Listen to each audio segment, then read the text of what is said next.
I'm standing on the steep slate roof of Alderdice High School, gripping a rain-spattered wrought iron decoration in one hand and holding up my other hand, palm out.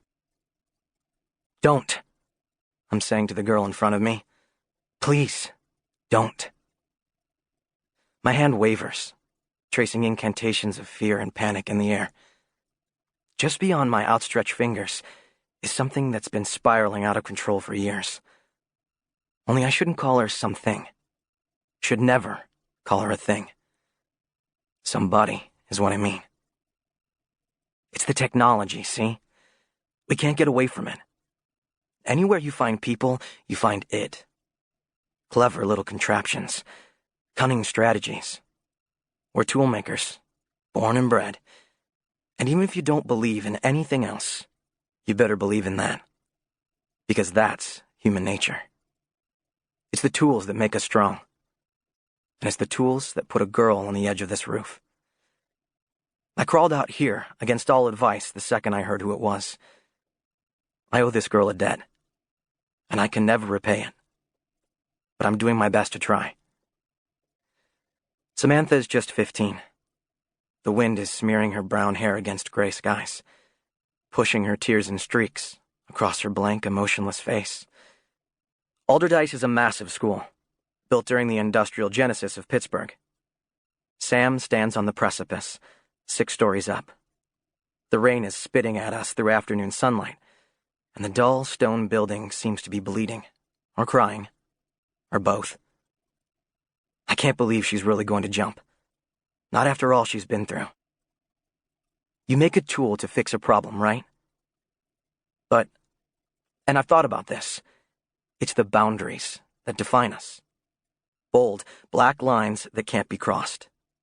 The limits of human ability. Lately, the edges have been torn off the map. Now we're all getting lost. 8 years ago, a little kid named Samantha Blex missed a week of class. In the first photos on the news, you could see Sam was a little cross-eyed. She smiled a lot through her kid-sized purple eyeglasses. Cute. The kid was all slobber and grubby fingers and grins, had a habit of putting blocks in her mouth. That's why, when Samantha walked back into school after her week-long hiatus, a lot of the other kids' parents were scared. Terrified is more like it. A textbook case of fight or flight, with a serious lean towards fight. See, Sam wasn't cross-eyed when she came back to class. She didn't put blocks in her mouth anymore either. In fact, Samantha Blex pretty quickly demonstrated that she was now the smartest kid in 3rd grade. After a few breathless rounds of testing, Sam turned out to be in the top 100th percentile on citywide intelligence tests. The kid had one hell of a week away. In an interview, Sam's teacher told a reporter, in a shaky voice, that he wasn't sure if Sam was still the same little girl, now that she'd visited her doctor and been given a neural autofocus implant. That quote grabbed a lot of airtime. I felt really bad about it later. Should have known better than to say it. And that's how it started. With sweet little Sam walking back into my classroom, looking me right in the eye with a new spark of intelligence. A new electricity altogether. Where'd that spark come from? It's simple enough. An aspirin-sized piece of conductive metal. An amp. Carefully placed in the prefrontal cortex of the kid's brain.